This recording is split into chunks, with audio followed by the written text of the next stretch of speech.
사랑하는 온도교회 성도 여러분, 먼저 인사를 드리고 싶습니다. 저희 가정이 이제 9월에 이제 사역을 시작하고, 우리 성도님들 한 분 한 분을 뵐 때마다 참 감사가 가득한 이 한 달을 보내면서 오늘 이 자리에 하나님께서 세워주심에 감사드립니다. 어떤 한 형제님께서 저의 얼굴을 보고, 목사님, 예전에 한 2달 전에 와서 설교하실 때가 기억납니다 라고 하셨습니다. 그때 설교할 때는 뭔가 굉장히 얼굴이 우울해 보였나 봅니다. 그랬는데 지금 이제 다시 얼굴을 뵙고 사역을 시작하면서 얼굴을 뵈니까 너무 얼굴이 밝아진 것 같습니다 라고 해서 정말 감사했습니다. 제가 그 형제님을 볼 때에 얼굴이 더 우울해 보이면 안 될 것인데 저를 그렇게 보아주시고 이쁘게 여겨주셔서 참 하나님께 감사드립니다.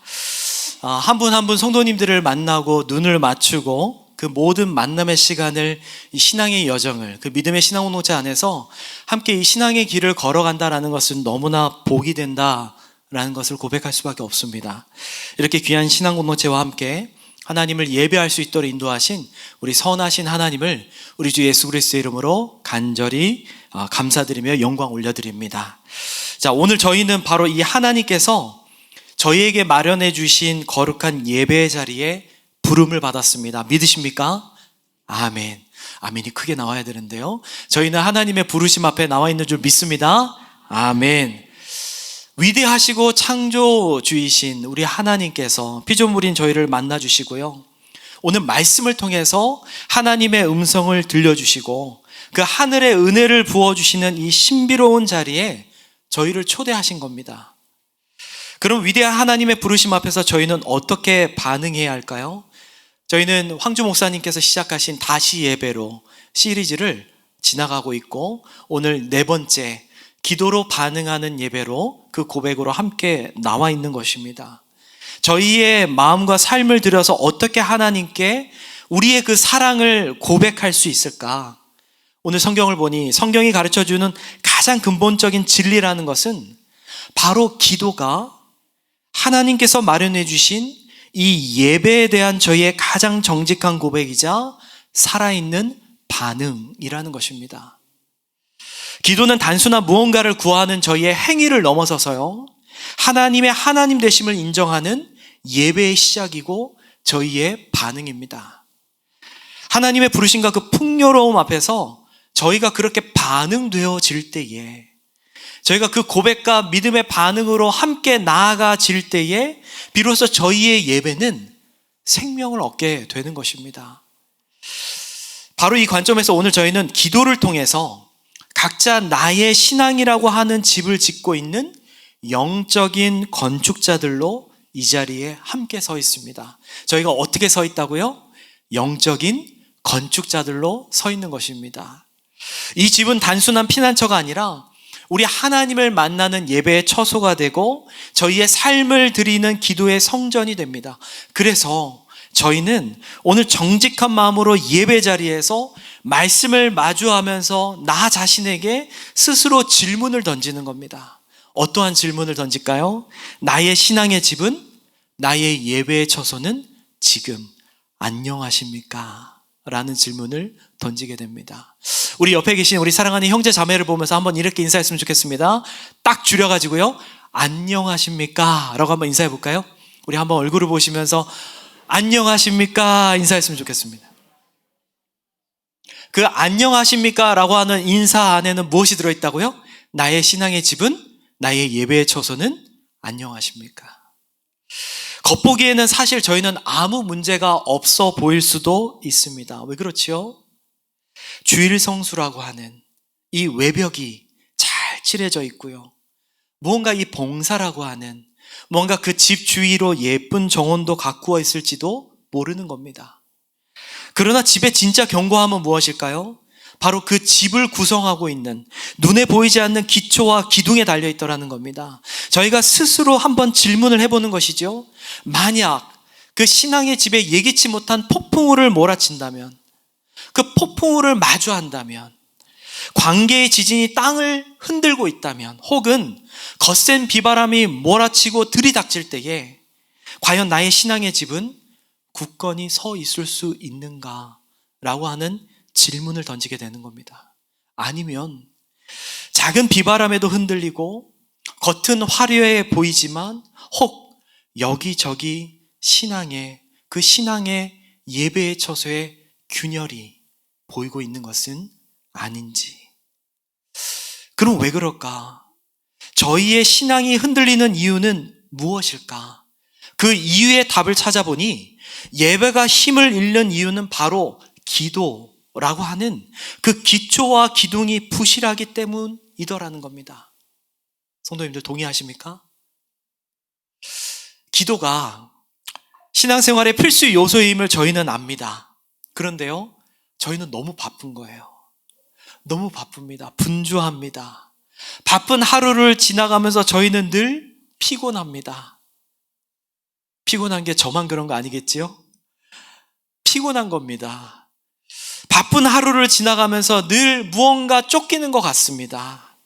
뭔가 나의 자리, 그 기도의 자리, 말씀의 자리, 하나님을 만나는 그 자리가 너무나 소중하고 유익하다는 것을 모르는 사람은 이 자리에 아무도 없습니다. 그런데 무언가 내가 소홀히 하는 영적 나의 신앙의 모습을 보게 되더라는 겁니다. 마음에 늘 저희는 무거운 짐 같은 것이 있더라는 것이죠. 이때 저희가 기억하고 싶습니다. 저희를 너무나 사랑하시고 포기하시지 않는 사랑으로 오늘 저희를 주목하시는 우리 하나님은요, 그 무거운 짐을 지는 것 같이 살아가는 저희를 향해서 책망하기보다는 분명히 이 자리에 부르신 것, 책망하기 위해서 부르신 것이 아니더라는 겁니다. 오히려 위대한 건축자요, 토기장이신 우리 하나님께서 가장 완벽한 설계도 무엇입니까? 저희 손에 들려진 하나님의 말씀. 이 말씀을 통해서 어떻게 하면 흔들리지 않는 견고한 신앙의 집을 지을 수 있는지, 그리고 그 말씀을 통해서 저희에게 선명하고 분명하게 알려주고 계심을 믿습니다. 할렐루야, 아멘. 말씀을 통해서 저희는 오늘 특별히 디모데전서 2장의 말씀을 통해서 4개의 튼튼한 기둥을 세움으로써 우리 온도 성도님들의 그 신앙의 집이 우리 하나님이 거하시는 그 거룩한 성전으로 어떤 폭우에도 흔들리지 않는 영원한 안식처로 저희가 함께 아름답게 지어지기를 우리 주 예수 그리스도의 이름으로 축복합니다. 아멘. 저희가 본격적으로 이 4개의 기둥을 세우기 전에 먼저 이 설계도가 어떤 상황 속에 쓰여졌는지 이해할 필요가 있습니다. 지금 이 왜 사도 바울은 수많은 문제들 앞에서 다른 어떤 해결책보다 기도를 이렇게 표현하죠. 무엇보다 먼저라고 도전하고 있을까요? 무엇보다 먼저입니다. 지금 이 편지를 받고 있는 디모데, 그리고 에베소 교회 성도들의 상황 속으로 한번 들어가 보는 겁니다. 오늘 이 말씀은 단순한 교훈이 아니라 정말 생존을 위한 절박한 외침과 같다라는 것을 저희는 말씀을 보면서 깨닫고 알아야 합니다. 당시 디모데가 목회를 했던 이 에베소 도시는요, 아시아 최대의 도시였습니다. 거대한 아데미 신전이 거대함을 자랑하고 위용을 자랑하고 있었고, 수많은 철학과 우상 숭배가 뒤섞여 있던 혼돈의 중심지와 같던 것이 에베소 도시였습니다. 바로 그곳에 세워진 에베소 교회는 안으로 밖으로 아주 극심한 위기에 직면해 있더라는 겁니다. 2가지인데요. 첫 번째는 교회 안으로는 거짓 가르침이라고 하는 그 교회를 흔들고 있는 지진이 일어나고 있었습니다. 디모데전서 1장의 말씀을 보면 사도 바울이 이렇게 언급합니다. 어떤 사람들은 믿음에서 파선하여 성도들을 혼란에 빠뜨렸습니다. 그들은 끝없는 족보 이야기나 신화 같은 허탄한 이야기로 성도들의 마음을 복음에서 멀어지게 하고 있습니다. 사랑하는 성도 여러분, 한번 상상해 보기를 원합니다. 내가 의지하고 신뢰했던 믿음의 신앙 공동체가, 정말 사랑하는 그 믿음의 신앙 공동체가 은혜의 따스함은 사라지고 서로를 판단하는 냉기만 가득하면 어떠했을까요?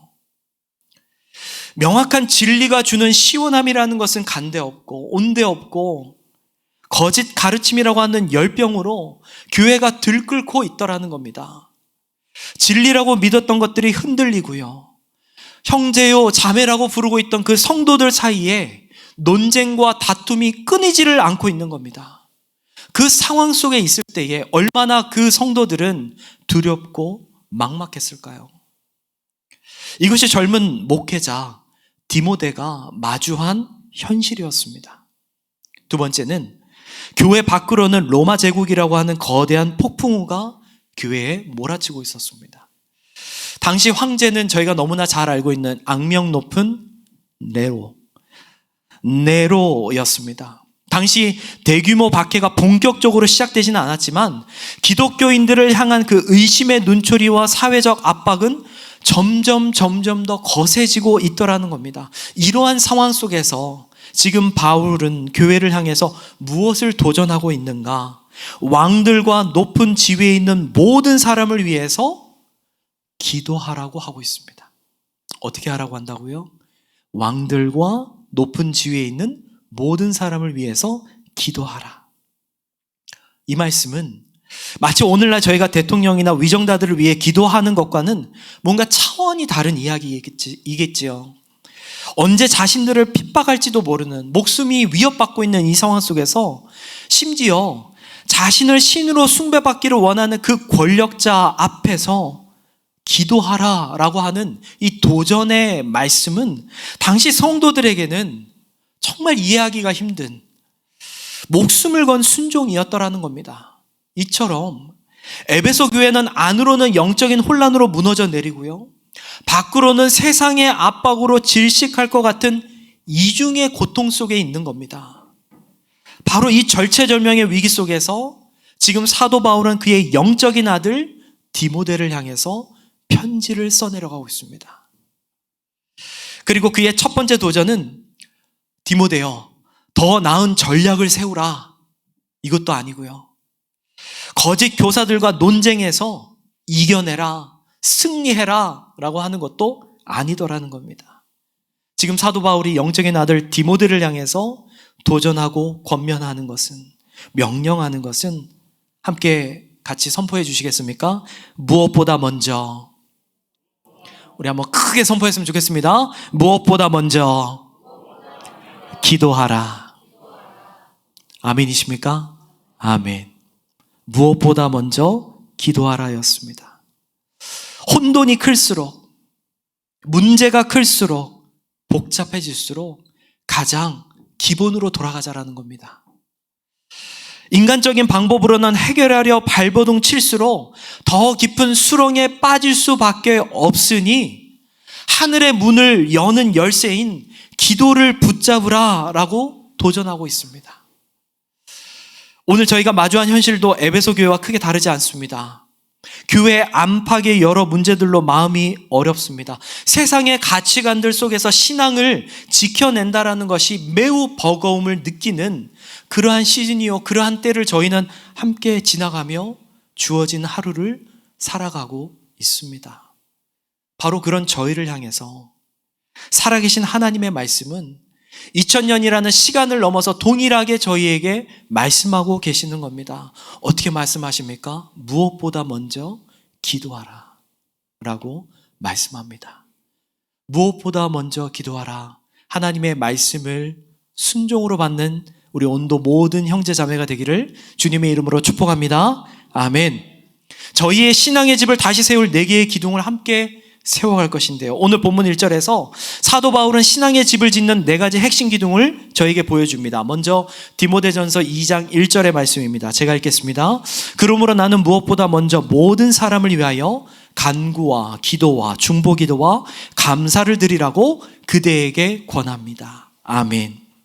여기 이 4가지는 저희에게 선택사항이 아닌 겁니다. 앞서서 말씀을 드린 것처럼 견고한 집을 위해서 내 모퉁이의 기둥이 모두 필요합니다. 건강한 신앙을 위해서 이 4가지의 기도는 마치 필수와 같습니다. 4가지는 각각 독립되어 있으면서도 서로를 든든히 지지하고 있습니다. 저희의 신앙을 입체적이고 균형 잡힌 모습으로 함께 세워가고 있더라는 겁니다. 그 첫 번째 기둥이 바로 간구입니다.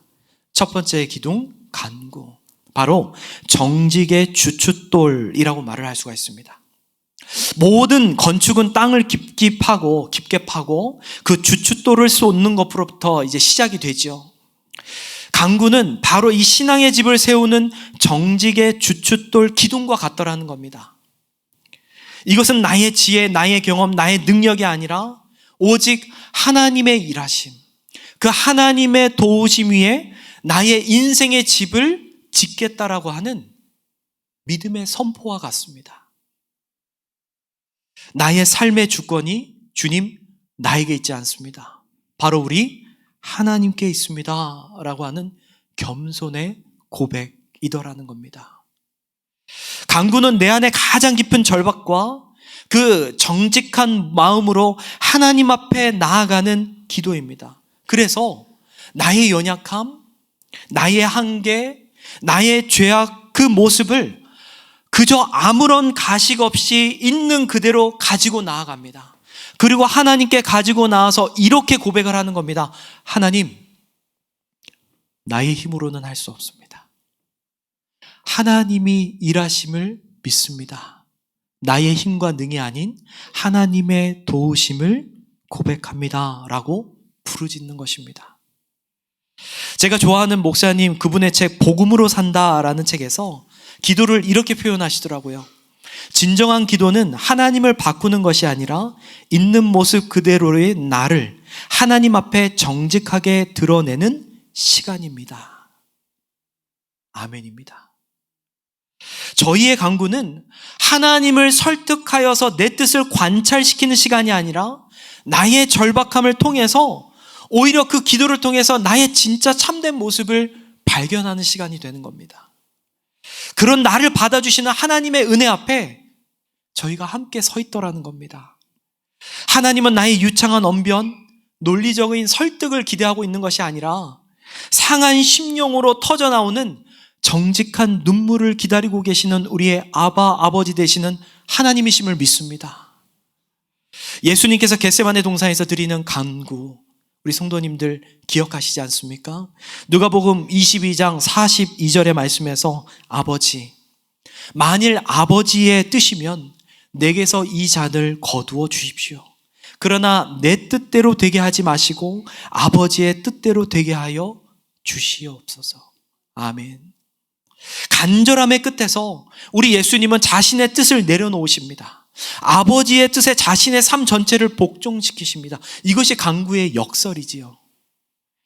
저희가 가장 연약해지는 그 자리에서, 즉 내 힘으로는 아무것도 할 수 없음을 인정하는 그 순간에 하나님의 하나님 되심을, 하나님의 가장 위대한 능력을 그 자리에서 경험하게 되는 것입니다. 그래서 간구는 문제의 해결을 넘어서서 나 자신을 하나님의 뜻 앞에 굴복시키는 과정이 되는 것입니다.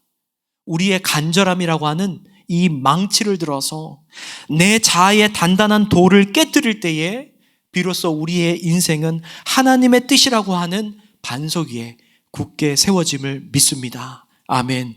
두 번째 기둥입니다. 함께 따라해 주시겠습니까? 관계의 중심 기둥. 성경은 그 관계의 중심 기둥을 기도라고 말하고 있습니다. 근데 여기 이 기둥은 주춧돌 위에 집의 골격을 이루는 아주 중요한 중심 기둥이 되는 것입니다. 이 기둥은요, 집의 대들보를 받치면서 전체 구조의 균형을 잡아줍니다. 지금 사도 바울이 두 번째로 언급한 이 기도는 바로 저희의 신앙의 집을 떠받치는 관계의 중심 기도와 같습니다. 어떤 관계의 중심 기도가 될까요? 이것은 어떤 특별한 위기 상황이 아닐지라도 나의 매일의 삶 속에서 하나님과 인격적으로 교제하며 동행하는 기도를 말하고 있는 것입니다. 매일매일 하나님과의 동행입니다. 하나님과의 교제입니다. 그냥 내가 어떤 위급한 상황에서 찾는 우리 하나님이 구조대원 같은 그런 하나님으로 서 계신 것이 아니라 매일매일 내가 눈을 떴을 때, 저희가 눈을 감았을 때, 그리고 그 눈을 뜨는 그 하루의 순간 속에서 하나님과 함께 동행하는 것입니다. 그런데요, 곰곰이 이 말씀을 묵상해 볼 때에 이 기둥을 세우는 것이 정말 어렵습니다. 이 말씀에 비추면서 묵상하면서 준비하면서 저 자신을 돌아보아도 너무 어렵더라고요. 세상은 저희에게 쉴 틈 없이 말을 걸어옵니다. 여기에 스마트폰 없으신 분은 없으시지요? 스마트폰을 열면 잠자는 시간을 제외하고 저희의 눈과 귀를 사로잡고 있지 않습니까? 동의하십니까? 저만 그런 거 아니겠죠? 저희가 사랑하는 자녀들은 24시간 엄마 아빠를 찾습니다. 저희 가정 이야기입니다. 눈만 뜨면 엄마, 눈을 감아도 아빠. 언제나 아이들은 부모님을 찾습니다. 이러한 삶 속에서 의지적으로 내가 시간을 떼어서 우리 하나님과 교제한다라는 것은 이것이야말로 영적인 싸움이구나 라고 고백할 수밖에 없더라는 겁니다. 그러나 사랑하는 성도 여러분, 그럼에도 불구하고 저희는 포기할 수 없습니다. 우리 옆에 계신 우리 형제 자매에게 한번 이렇게 권면할까요? 우리 포기할 수 없습니다.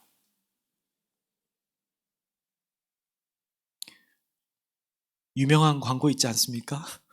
놓칠 수 없습니다 라고 하는 광고가 있듯이 저희는 이것을 놓칠 수가 없습니다. 아침마다 흘러나오는 온도 아침 묵상, 저희가 포기할 수 없습니다. 아침 묵상으로 하루를 시작하고요, 저희가 일터에 나가면서 돌아오면서 잠잠히 그럴 때마다 내가 좋아하는 찬양으로 하나님께 고백하고 우리 하나님을 생각하고 잠들기 전에 오늘 하루의 감사의 제목을 적어 내려가는 이러한 작은 습관들이 모여서 이 관계의 중심의 기둥은 점점 건강해지고 있음을 믿습니다. 세 번째 기둥입니다. 세 번째 기둥은 사랑의 연결 기둥입니다. 함께 따라해 주시겠습니까? 사랑의 연결 기둥. 사랑의 연결 기둥이 무엇이냐면 바로 도고입니다. 사랑의 연결 기둥 도고는 다른 말로 중보 기도입니다. 견고한 집은 나 혼자 사는 독방이 아닙니다. 여러 개의 방이 서로 연결되어져 있고요, 가족이 함께 사는 공간입니다. 도고, 즉 다시 바꿔 얘기하면 중보 기도라는 것은 나의 방과 다른 사람의 방을 이어주는 사랑의 연결 기둥과 같은 겁니다. 저희는 하나로 연결되어 있습니다. 한 성령 안에 함께 이 자리에 있습니다. 이 기둥을 세울 때에 저희의 신앙은 나만의 홀로인 방에서 벗어나서 하나님의 나라라고 하는 거대한 믿음의 공동체로 확장이 되어지는 겁니다. 건강한 교회는요, 서로의 이름을 부르며 기도하는 성도들의 눈물 위에 세워진 교회임을 저희는 믿습니다. 그래서 중보기도는 단순히 다른 사람의 문제를 하나님께 그냥 보고하는 것을 넘어서서 그 사람이 가지고 있는 연약함과 짐을 내가 어깨에 함께 지고 하나님의 보좌 앞으로 함께 나아가는 겁니다. 그 복음을 실제적으로 살아내는 것입니다. 표현한다라는 것이죠. 마치 모세가 이스라엘 백성을 위해서 드렸던 기도를 저희가 한번 기억해 볼까요? 출애굽기 32장 32절의 말씀을 보면 하나님께서 진노하며 그들을 진멸하려고 하실 때에 모세가 하나님 앞에 엎드려졌습니다.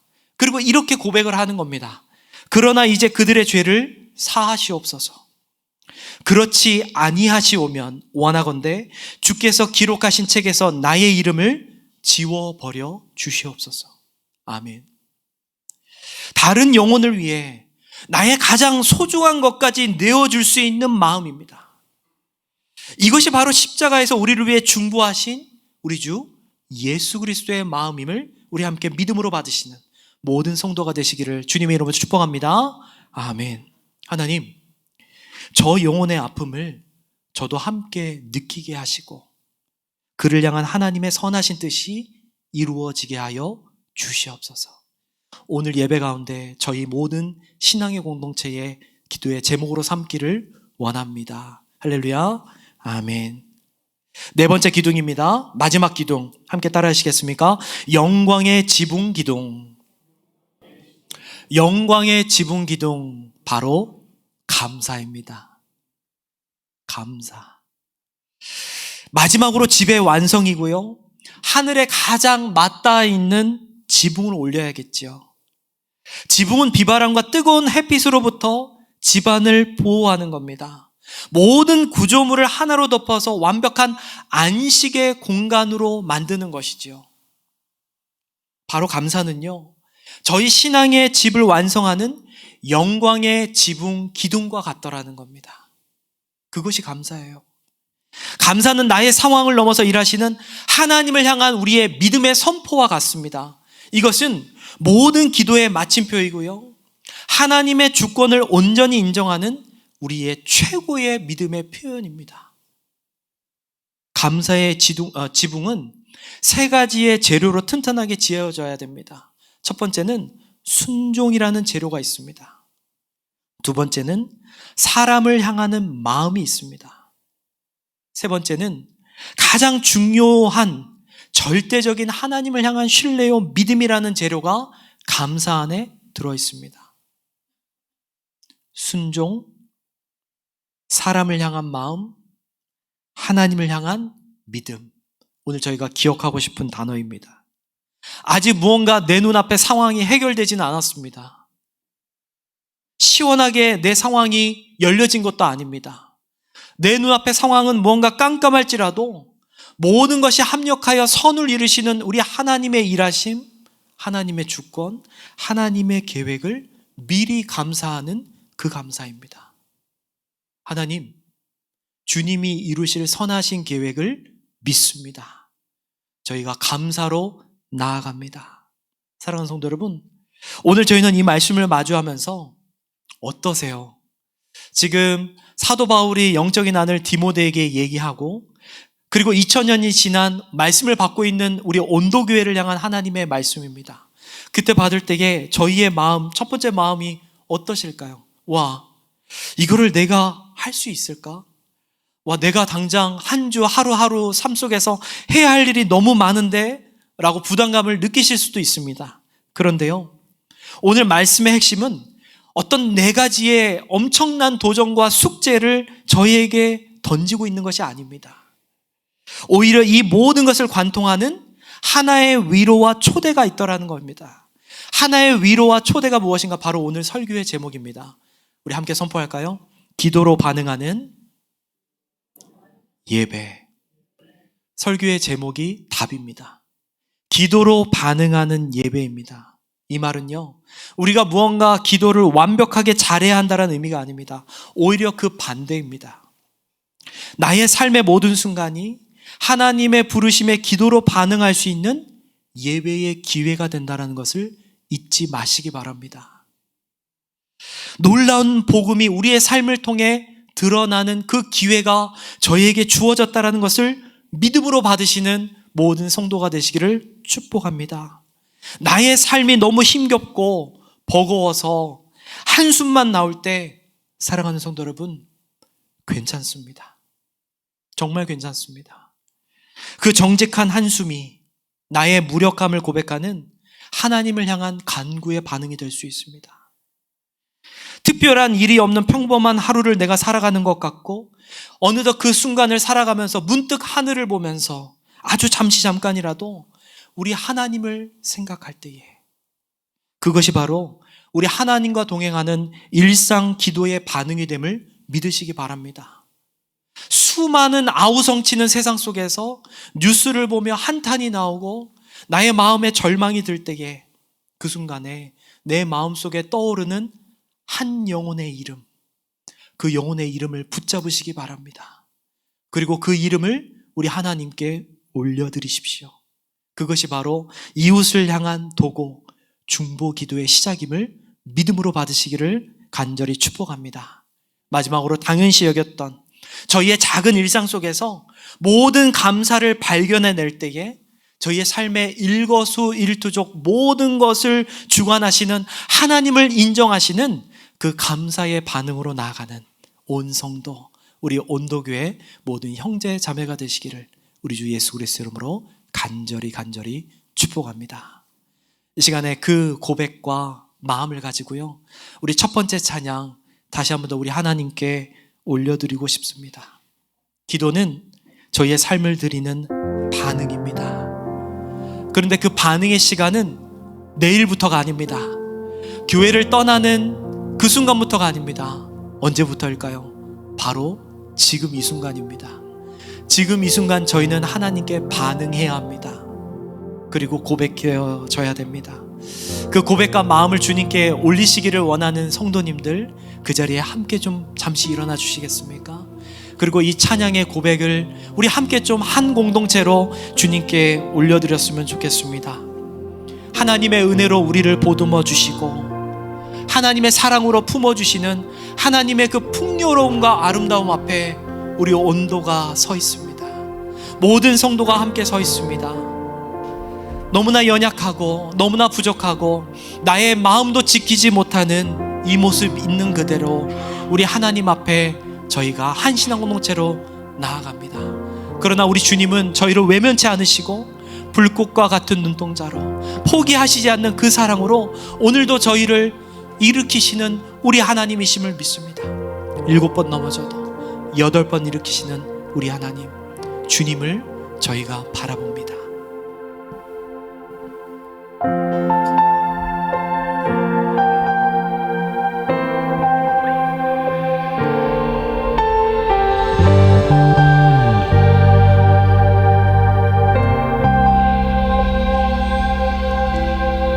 은혜로 날 보듬으시고 사랑으로 품어주셔도 내 마음 한 자락도 지키지 못하는 이 모습 부끄럽습니다. 따스한 곁을 내어주신 따스한 곁을 내어주신 주님 앞에 나아갑니다. 주님 앞에 나아갑니다. 표현 못할 긍휼로 나를 붙드시는 주 이름만 바라보 한 번 더 고백하고 싶습니다. 은혜로 날 보듬어 주시고 은혜로 날 보듬으시고 사랑으로 품어주셔도 내 마음 한 자락도 지키지 못하는 내 마음 한 자락도 지키지 못하는 이 모습 부끄럽습니다. 따스한 곁을 내어주신 주님 앞에 나아갑니다. 따스한 곁을 내어주신 아멘. 주님 앞에 나아갑니다. 표현 못할 긍휼로 나를 붙드시는 주 이름만 바라봅니다. 매일 마주한 슬픔을 매일 마주한 슬픔을 견뎌나가며 주 예수의 마음을 닮아가네. 두려운 걸음마다 주가 동행하니 주 의지하며 오늘을 건네. 신실한 소망을 깊이 담으며 주 예수의 풍요를 채워가네. 하나님의 자녀로 명예 지켜가며 깊어진 삶을 주께 한 번 더 고백하겠습니다.